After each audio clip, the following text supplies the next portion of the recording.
আজকে কথা বলবো হঠাৎ করে মুখ বেঁকে যাওয়া নিয়ে। আমি A K M Minarul Tauhid, physiotherapy consultant, unique pain and paralysis centre, Mirpur 11। অনেক ক্ষেত্রে দেখা যায় যে হঠাৎ করে মুখ বেঁকে গেছে, কোনো কারণ ছাড়াই কথা বলতে সমস্যা হচ্ছে, চোখ দিয়ে পানি পড়ছে, চোখের পাতা বন্ধ করা যাচ্ছে না, পানি খেতে গেলে মুখের এক পাশ দিয়ে পানি পড়ে যাচ্ছে এবং হাসতে গেলে বা কথা বলতে গেলে যে কোনো একদিকে মুখটা বেঁকে যাচ্ছে।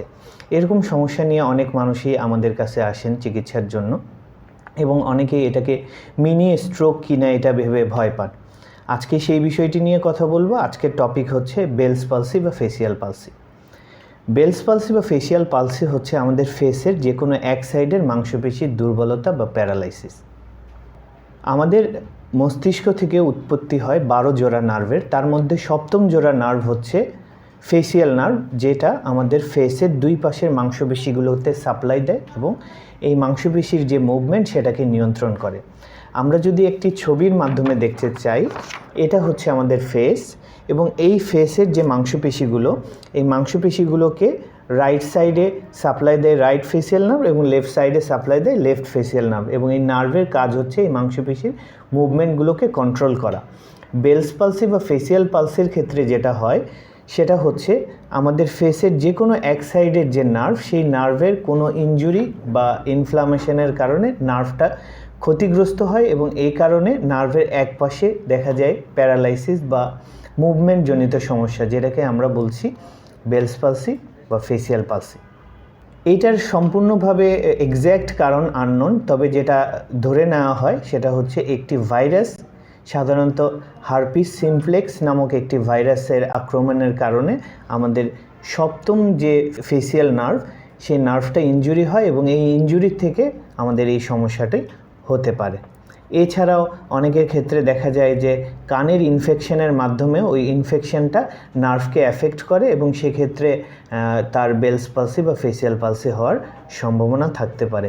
এছাড়াও আরও বিভিন্ন কারণে হতে পারে, যেমন ডায়াবেটিস, অনেক ক্ষেত্রে গুলেনবারি সিনড্রোম বা বিভিন্ন কারণে বেলস পালসি হতে পারে। আমরা হিউম্যান বিইং, আমরা হচ্ছি সমদ্বিপার্শ্বীয় প্রতিসম, অর্থাৎ আমাদের শরীরকে সমান দুইটা ভাগে ভাগ করা যায়, একটা হচ্ছে রাইট, একটা হচ্ছে লেফট। আমাদের ফেসের যে facial nerve, right facial nerve right সাইডে সাপ্লাই দেয়, লেফট ফেসিয়াল নার্ভ লেফট সাইডে সাপ্লাই দেয় এবং এই সাপ্লাইয়ের কারণে আমাদের মাংসপেশির কন্ট্রাকশনটা কাউন্টার কন্ট্রাকশানে থাকে, অর্থাৎ দুই সাইড থেকে সমানভাবে একটা টেনশন থাকে বিধায় এটা একটা স্ট্যাটিক পর্যায়ে থাকে।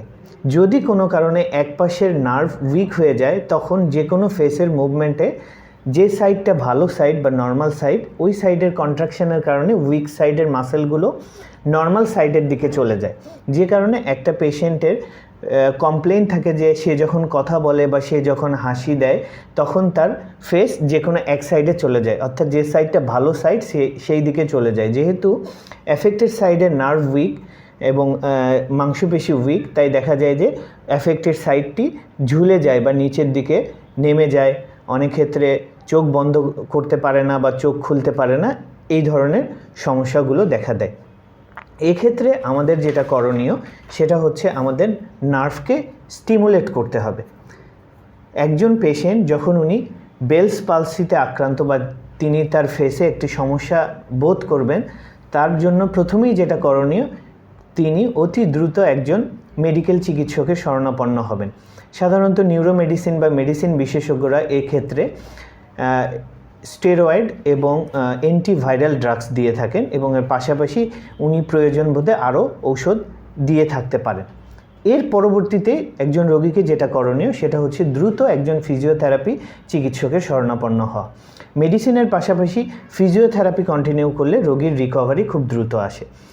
মেডিসিনের মাধ্যমে রোগী তার রোগের ব্যাপকতা কমাতে পারেন এবং ফিজিওথেরাপির মাধ্যমে, যেহেতু আমি আগেই বলেছি এটি নার্ভের প্রবলেম এবং মাসেল উইকনেস, তাই এক্ষেত্রে প্রপার ফিজিওথেরাপির মাধ্যমে তার নার্ভকে যেমন স্টিমুলেট করা সম্ভব হয়, পাশাপাশি মাংসপেশি শক্তি বৃদ্ধির মাধ্যমে তার এই সমস্যাটুকুকে খুব সহজেই দূর করা যায়। একজন ফিজিওথেরাপিস্ট রোগীর বিভিন্ন মাংসপেশির কোন মাংসপেশি কতটুকু অ্যাফেক্টেড বা কতটুকু সমস্যা সেটা অ্যাসেসমেন্ট করে তার জন্য প্রপার ফিজিওথেরাপি বা কিছু এক্সারসাইজ প্ল্যান করেন এবং পাশাপাশি নার্ভকে স্টিমুলেট করার জন্য অনেক ক্ষেত্রে কিছু ইলেকট্রোথেরাপি প্রদান করা হয়। তাহলে রোগীর খুব দ্রুত রিকভারি আসে। ম্যাক্সিমাম ক্ষেত্রেই দেখা যায় যে 85 to 90% রোগী খুব দ্রুত ভালো হয়ে যায় এবং কিছু কিছু রোগীর ক্ষেত্রে প্রপার চিকিৎসা না নিলে তার কিছু সমস্যা সারা জীবনের জন্য থেকে যায়। বাট এটাতে ভয়ের কোনো কারণ নাই। সঠিক ফিজিওথেরাপি চিকিৎসা এবং পাশাপাশি মেডিসিনের সমন্বয়ে চিকিৎসা করলে রোগী খুব দ্রুতই সুস্থতা লাভ করেন। অনেকেই এটাকে মিনি স্ট্রোক বা স্ট্রোক বলে চিন্তা করে থাকেন। না, এটা ভুল ধারণা। এটা আসলে স্ট্রোক না। স্ট্রোক মূলত মস্তিষ্কের রক্তক্ষরণ বা রক্ত স্বল্পতাজনিত কারণে সমস্যা, যেটাকে আমরা স্ট্রোক বলি। বাট বেলস বা ফেসিয়াল পালসি হচ্ছে নার্ভের ইনজুরি বা নার্ভের ইনফেকশনের কারণে হয় এবং যেটা মস্তিষ্কে না, এটা মস্তিষ্ক থেকে সৃষ্টি একজোড়া নার্ভ, যেটা ফেসিয়াল নার্ভ, সেটার ইনজুরির কারণে হয়ে থাকে। বেলস পালসি হলে রোগীর আরেকটা জিনিস অবশ্যই লক্ষণীয়, সেটা হচ্ছে চোখের যত্ন। যেহেতু রোগী চোখ বন্ধ করতে পারেন না, সেক্ষেত্রে দীর্ঘ সময় চোখ খোলা থাকার কারণে চোখে ধুলোবালি, ময়লা বা অনেক ধরনের সমস্যা হতে পারে এবং পরবর্তীতে চোখের ইনফেকশন দেখা দিতে পারে। তাই রোগীকে যেটা করতে হয়, নির্দিষ্ট সময় পরপর 1-2 ঘন্টা পরপর পরিষ্কার ঠান্ডা পানি দিয়ে চোখটা ধুয়ে নিতে হয় যাতে চোখে ময়লা না জমে। রাতে ঘুমানোর সময় চোখে একটি কাপড় বেঁধে ঘুমানো, যাতে করে চোখের মধ্যে ময়লা বা পোকা কোনো কিছু না পড়ে। এবং অনেক ক্ষেত্রে চিকিৎসকের পরামর্শে চোখে কিছু নির্দিষ্ট ড্রপও ব্যবহার করা যেতে পারে। আশা করি দর্শক আপনারা বেলস পালসি বা ফেসিয়াল পালসি সম্পর্কে জানতে পেরেছেন।